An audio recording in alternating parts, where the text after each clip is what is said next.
Hello everybody, I hope you're all very well. Thanks for tuning in. If you're new here, my name is Betty and I am a mad collector of all things vintage, well, mostly about cats. Hi, hi. I say mad collector, there's nothing mad about it. I do it with full intent and a very clear mind. Begonia. This is my cat Begonia Coconut. And every Friday, I post a feel good vlog where I go through my collection or what I've just recently bought that week, and I give you a big haul and a big tour around all my little treasures. It's all vintage and knickknacks and clothes and fashion. Sometimes I'll do a bit of food, sometimes I'll do plants, but it's all just joyous little treasures. As always, I had planned to do something for you, and then I realised it was Chinese New Year on Sunday. So the original plan is scrapped, and now what I'm going to do is show you everything from my collection that is from China or Hong Kong. So if you could subscribe to my channel, it's completely free, nothing happens apart from my videos pop up every Friday. That would be amazing. But yeah, so the original plan was to do one thing, but because it's Chinese New Year, I have gathered together all my treasures, all my vintage bits and bobs that I've collected from when I lived in Hong Kong, and since I've been back in England, going around the charity shops, the thrift stores and the flea markets, and I have dug everything out to show you, especially. However, the one thing that I was looking for has gone AWOL. I had a batch of rabbits and I've had them for years, and I regretted buying them for years because they just kept getting in the way, and I thought, why did I buy you? What a mistake. And now their moment has come. The little buggers have nicked off. I've searched the house. I've torn the place apart. It looks like I've been burgled out there. They've gone. And I've been trying to visualize them. They're in a box. I was convinced until this moment when I started filming that they were in a brass vase along with a load of other little knickknacks. They are not there. Where are they? Show yourselves. I'm never going to find them. It's not going to happen. But everything else is here and it's ready and waiting. So it's a big one. Get yourself a cup of tea, and you'll probably need a packet of biscuits for this. It's going to go on a bit. So here we go. I've got so much stuff, I honestly didn't know where to start, but then I made the executive decision to start with the first really exciting treasure that I found when I moved to Hong Kong. I moved to a place called Sham Shui Po, and it was very much... So sorry. Begonia, your butt, excuse me. And it was so old Hong Kong, it was like being in a movie set. Every second you were awake, it was like being in the film In the Mood for Love. I hadn't seen that masterpiece until I moved to Hong Kong, and I completely fell apart. Clearly it's the greatest film ever made, and I just thought, oh my God, this is the best place on earth. I never felt... Ow! Begonia. Oh God.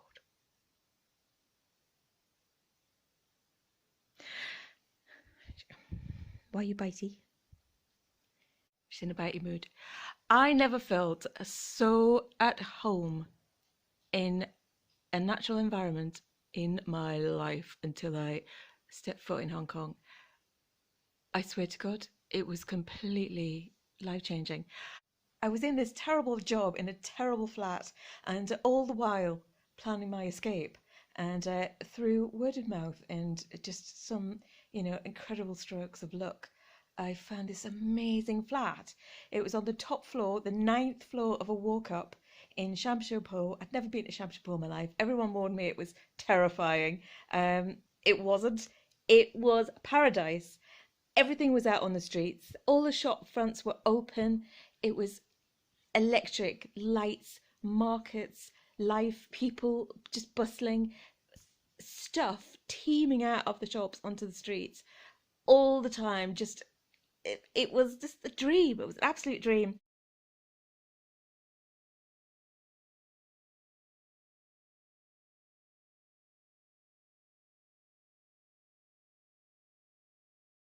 And then I saw this film and I thought, right, I need to go and find noodles in the night down a back alley in Hong Kong. And one day, fantasy became reality when I was walking up the road, and it was a quiet day for some reason. It was a very rare occasion when the streets were quiet because, I mean, everyone lives out on the street. And I was just walking up the street for the first time, exploring. And in a shop front, there was a little table. I'm so sorry, Begonia's arse is obviously the star of today's vlog. There was a little table with a few knickknacks on it and a little old man, and there was a sign on the... She's biting my arm. There was a sign on this little treasure that said $20, which is £2. And there it is. Look at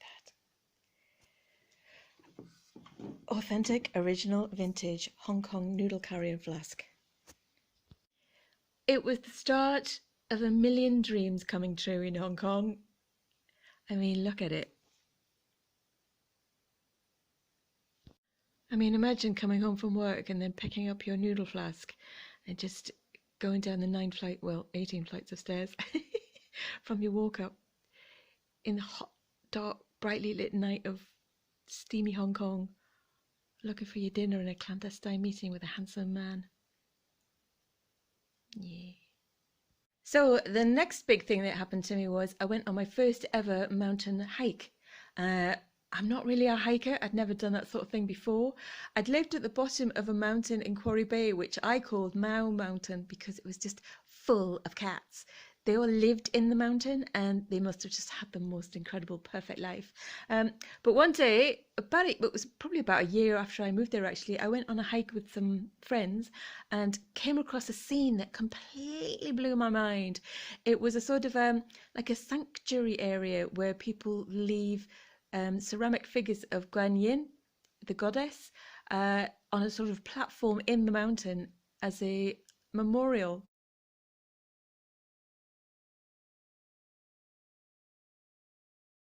And I just thought it was the most beautiful, tranquil scene. It was incredible. And I mean, if that was in England, everything would be smashed. There'd be cans knocking around in there. Everything would have their heads broken off, and people would be sniffing glue. But here in Hong Kong, it was safe. It was just pure and serene.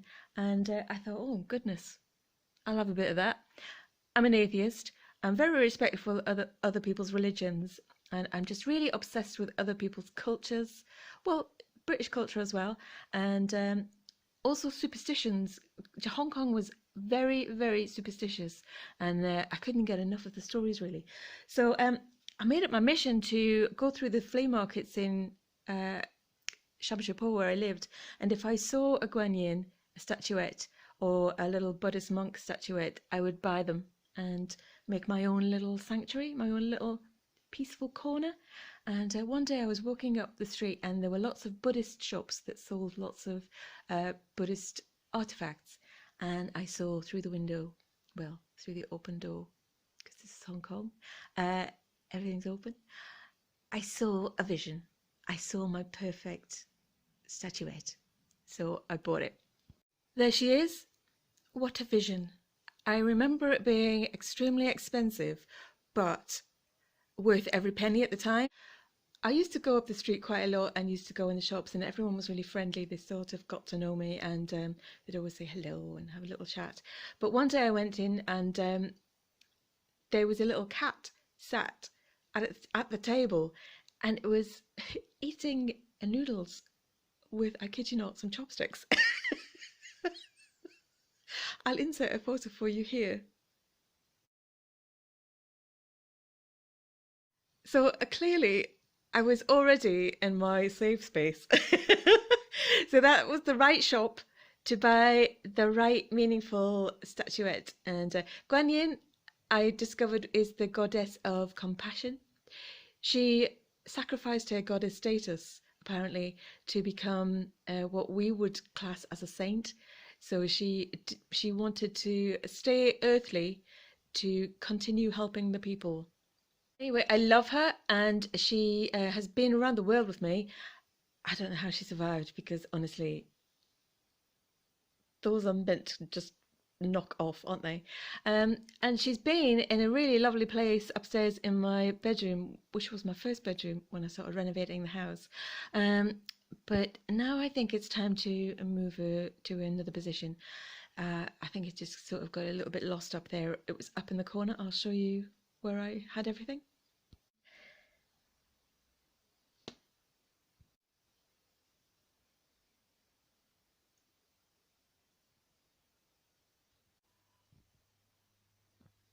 What I might do is redo the hearth. All of this is just kind of stuff that I've bought and I've just put there. None of this is styled or dressed, so it needs a proper makeover. It needs full attention.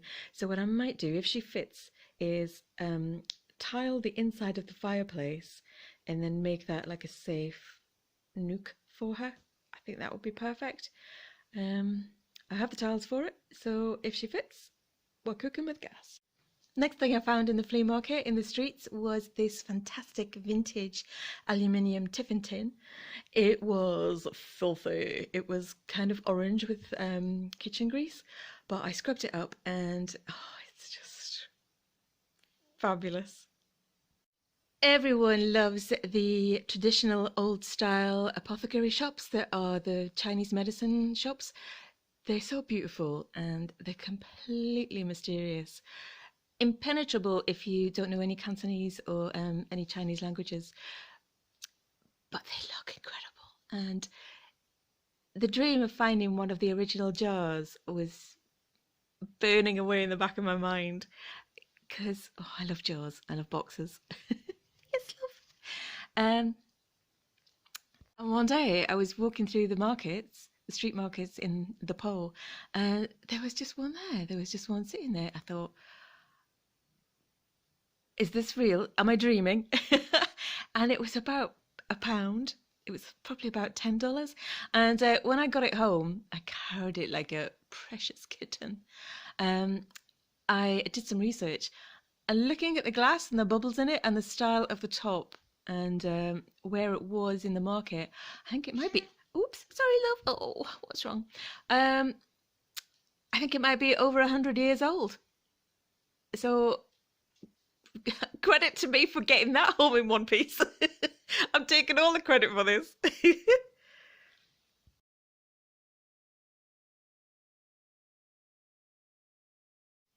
So Shamshapo was a district in Kowloon, and it was probably the last remaining traditional old style area in Hong Kong that hadn't been gentrified or sort of modernized, and it was just incredible. Um, Still authentic as it should be, as it would have been, but also there was a sort of a move of lots of young artists, local artists, to Shamshapo, and it was extremely creative. There were lots of artists, designers, fashion designers. The fashion street and the fashion district is in Shamshapo, always has been. So lots of designers from around the world would come to Hong Kong to source their fabrics and manufacturing, and they'd go to Shamshapo and go down the fashion street, which is Gilungai, and I lived on Gilungai, and I mean, it, it's real. It was like living in it, and I've never felt more alive in my life. Anyway, I'm probably rambling on about that. However, there was an exhibition I went to in one of the galleries, and the artist was there, and I asked him if he could sign this poster that I bought of his work, and he did, and he signed it here. He was called Angry Angry, and that was in February 2014, and that's sort of me, and that's sort of Begonia. Now, he might have been psychic, but isn't that amazing? I tell you what I hate about myself. Look what I did. Oh, I don't know how to get that off. And I haven't put the poster up because I can't bear what I did to it. Anyway, so this is sort of what life was like, and I lived something like that on the top. The trams, the animals, the signs, the lights, everything.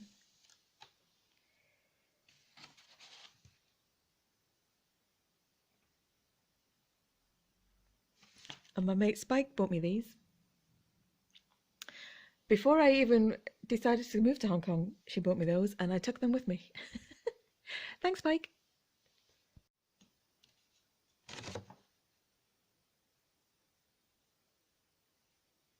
It's very hard to describe it, but if you want an idea about how everything looked in the streets in Shamshapo, with the haberdashery and the fabrics and the arts and the crafts and the everything, the food, it was like this.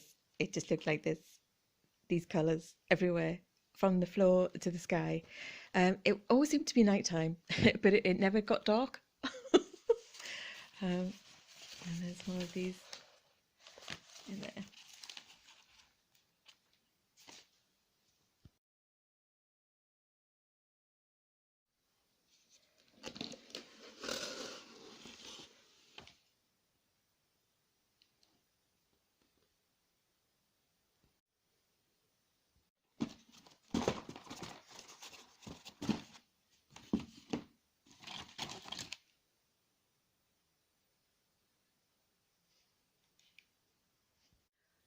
I honestly don't know what made me feel so comfortable there.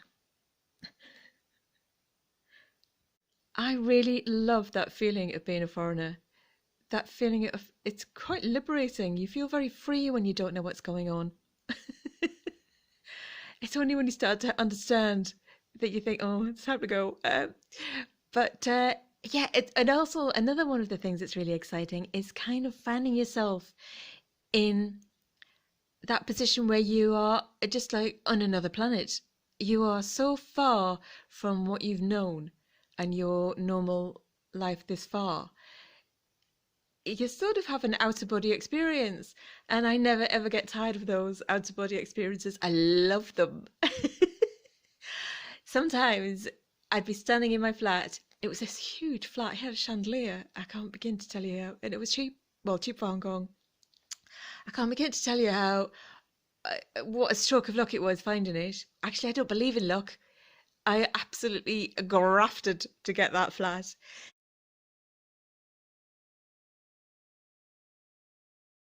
Anyway, it was an old building. It was crumbling. It was hot. It was sweaty. Um, and it was just all the original features, if you want to call them that, were still intact. And it was quite just this expanse of history, and I was living in it. It was existing in it. It was a reality. And I bought this amazing kimono from a thrift store, a charity shop. And sometimes I'd stand in my kimono in the middle of my massive top floor, sweaty, humid Hong Kong flat in a walk up, and music would be coming up the building, sort of creeping up the alleys and the sort of stairwells, this incredible sort of beautiful Chinese music, and it would be so melodious. It was just ethereal. And then other times I'd go into a shop, and especially my most favourite flea market shop on Fook Wing Street. Fook Wing Street is sort of the epicenter of where everything on earth is made. Wherever you get your Christmas decorations and your bling and your amazing knickknacks, they were born there. It's where all the buyers come, and it's where where all the exporting happens. And you can walk down the street and you can buy stuff. It's hanging with delights. Anyway, my favourite shop was called the Flea Market on Foot Wing Street, and you'd literally sort of crawl through the door with all the stuff hanging over in the ceilings and falling out of shelves by the sides of the walls. And the music, it's still ringing in my ears now. I'll sing it for you.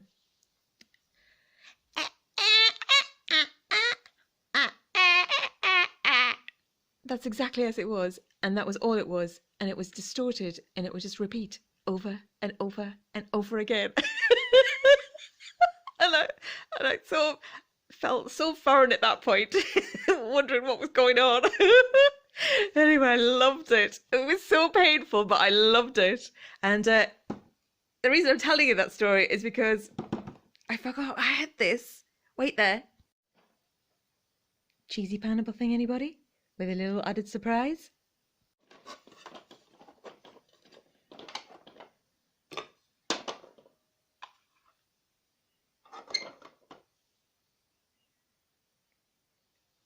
Wait.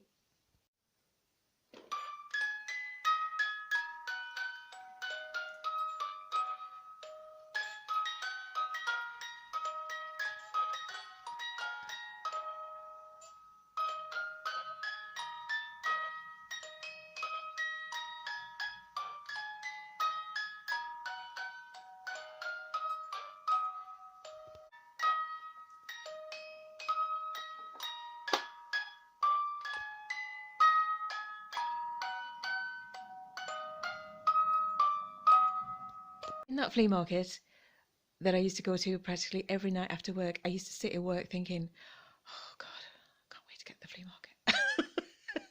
market. There was a little man, and a lovely little man was he.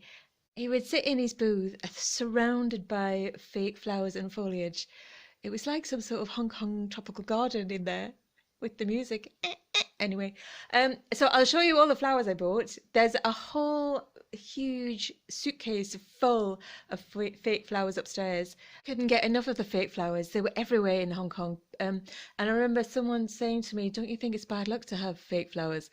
And I said, yeah, it is in England, it is on this side of the world, but in Hong Kong and in China, it isn't. So it was just lovely to embrace a completely different understanding and completely different meanings to stuff that you took for granted as a given in your world, to kind of like a new, oh, it's like being reborn in a field of brightly coloured flowers.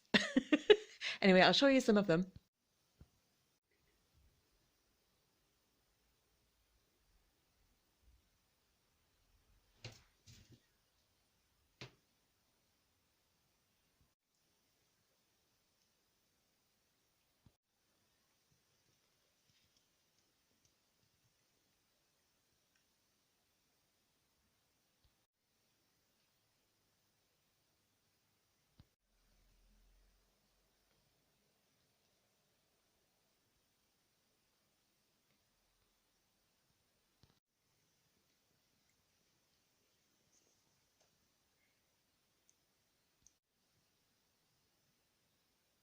You can just see her peeping out from behind the cheese plant now. Got a lot of posters and art pieces from the night markets. I mean, the dream, the absolute dream. As well as the traditional stuff, I also bought some modern pieces, and this was very vogue in Hong Kong at the time. I love this so much.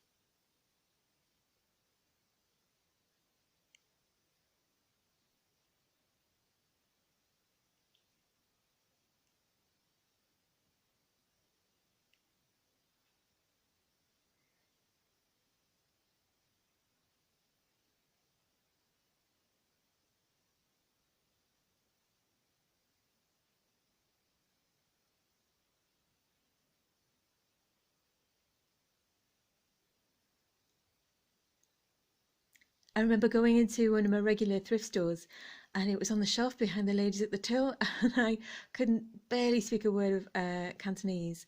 I could manage one, two, three, but I mean, it was embarrassing.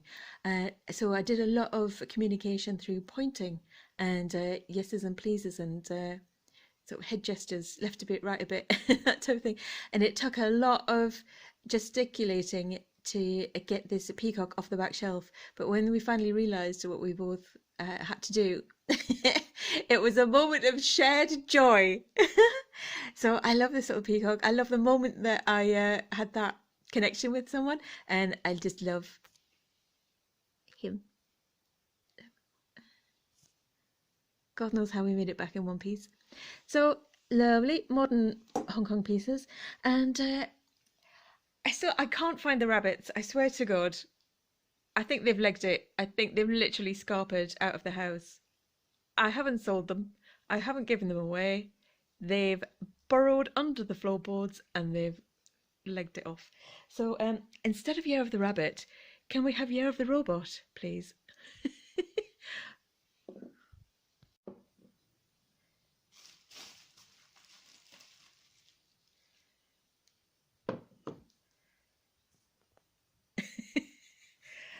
Oh, they're brilliant. When I went to Hong Kong, I went with a crappy job. It was horrendous. And I couldn't wait to get out of it, but obviously I couldn't live there and work there without a visa. So I finally managed to get myself in a position where I had a free, not a freelance visa, but a visa that allowed me to work for certain companies and also work sort of part-time for other companies. It was amazing. And my very first ever singing teaching job with decent money was in Central, and there's a set of escalators that take you up the hill um, in Central in Hong Kong. And right at the top was this just a gorgeous sort of interiors shop, and everything was white inside, and it was clean and bright and cool. And I thought, I need to celebrate my triumph of finally getting to the point where I'm in a good position. Fantastic flat, so happy, great job, and I bought these three. Aren't they amazing? That's all there is to them. This one in particular represents very much how I felt at the time. Quite an uncanny resemblance too.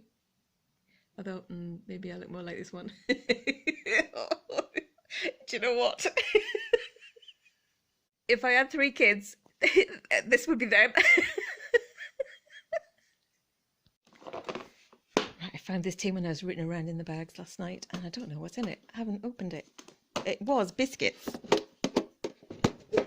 originally. Oh, oh yeah, coasters. Oh yeah. Oh God, I bought this off a lovely lady who was a ceramicist, and she had a stall in. Oh my God, I forgot all about them. In the Hong Kong Arts Centre, right at the top of Sham Shui Po, there was this incredible building that used to have art studios. Oh, it was amazing.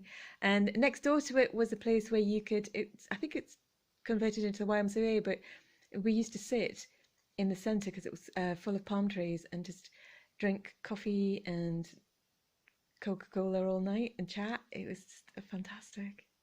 Oh, so yeah, so I bought this little bird off a craft lady.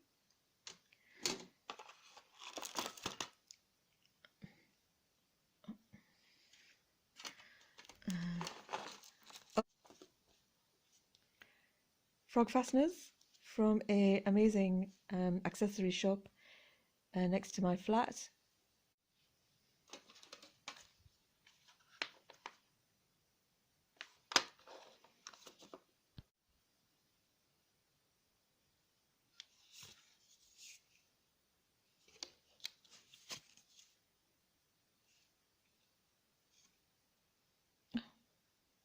Gorgeous. Bruce. Castle. What do they say?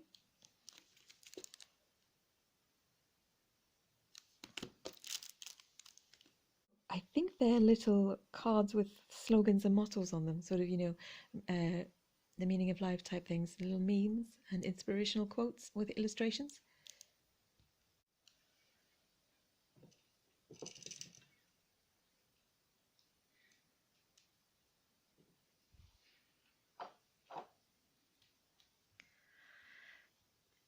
There's so much more. There's so much more in the house, but I've just picked out my favorites, the things that mean the most to me, that were sort of iconic moments in my experience in Hong Kong. And I've also picked out some little treasures that I've found since I've been back in England from the flea market and from the charity shops. Mostly from the same guy, actually, at the flea market. I'm going to start with the Pyramid of Monkeys. There we go. That's a pyramid of 10 acrobatic monkeys. I am a Chinese monkey sign, and these are my people. I don't feel any need to explain. If you understand, you understand. You're either with me or not. I hope everyone's with me. Also, a Leo. So I've got these two. Are they? Yeah. Are they a pair? They're a pair. Well, maybe distant relations. Perhaps not from the same pride. Someone was adopted. So yeah, I got those at the flea market as well. Soapstone carved lion figurines, little ones. Go up there with your monkey friends. Got this in a charity shop. Cloisonne goat. Look at his face. Oh my god. Oi, oi. How much character. Love him. This would have been... Focus. This would have been from the Year of the Goat. Not the monkey. Not the rabbit. I also made a bit of a score in a charity shop a couple of years ago when I found this Cloisonne Chinese horse. It's a bit special. Someone has painted the base. That would have just been normal wood, but it's incredible. I've seen them advertised online for about £100. He is missing one of his jewels, but still, he's got it.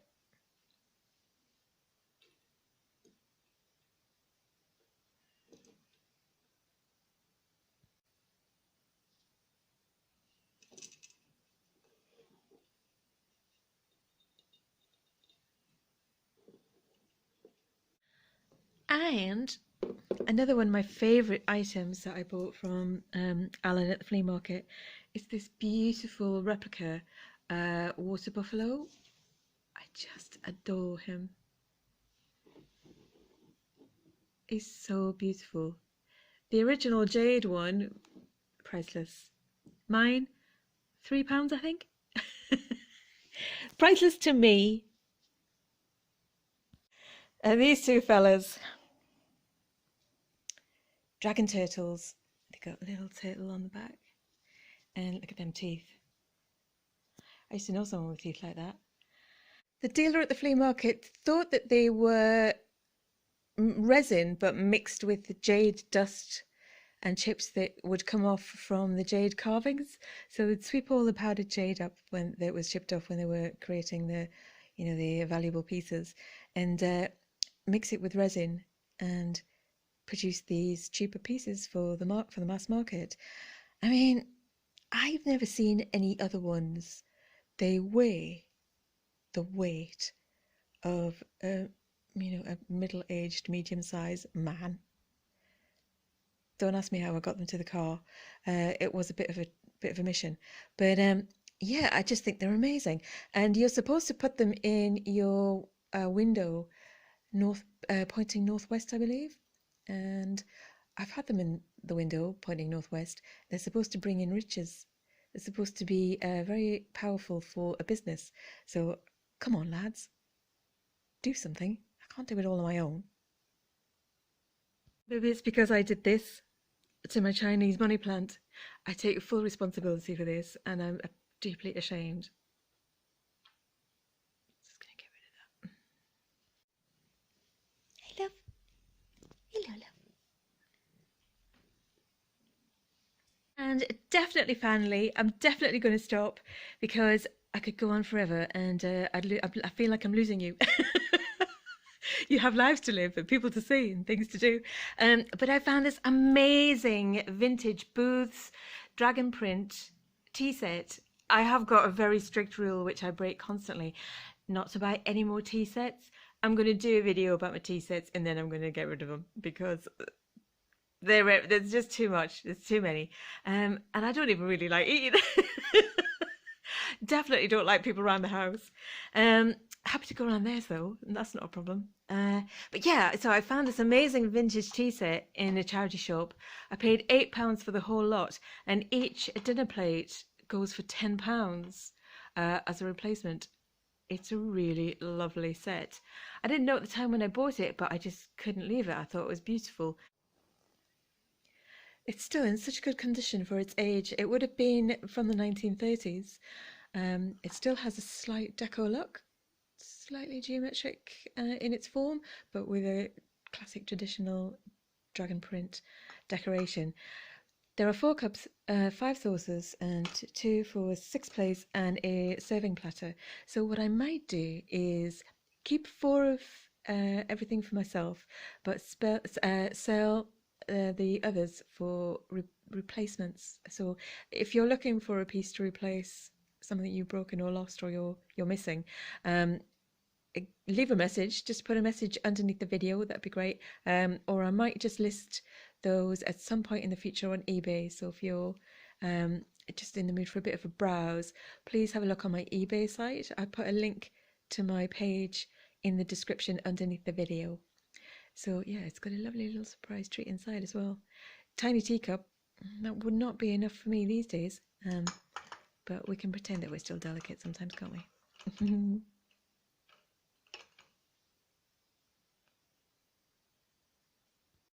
Right then, my little fuzzy dumpling has wandered off. She's gone into the kitchen, I think. I can hear some movement back there.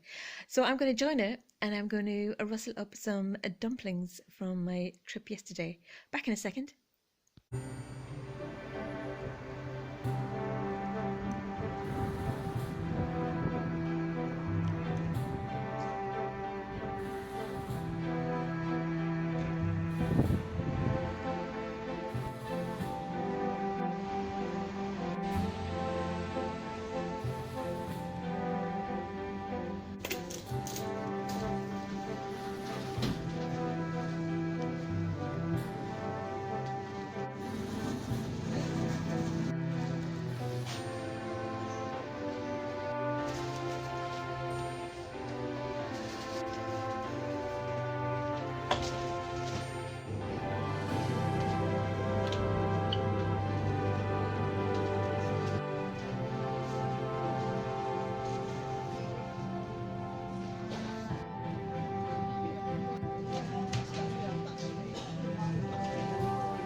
Kung Hei Fat Choi, everybody. Happy New Year of the Rabbit. Get off. If you happen to see a gang of marauding rabbits, tell them to come home immediately.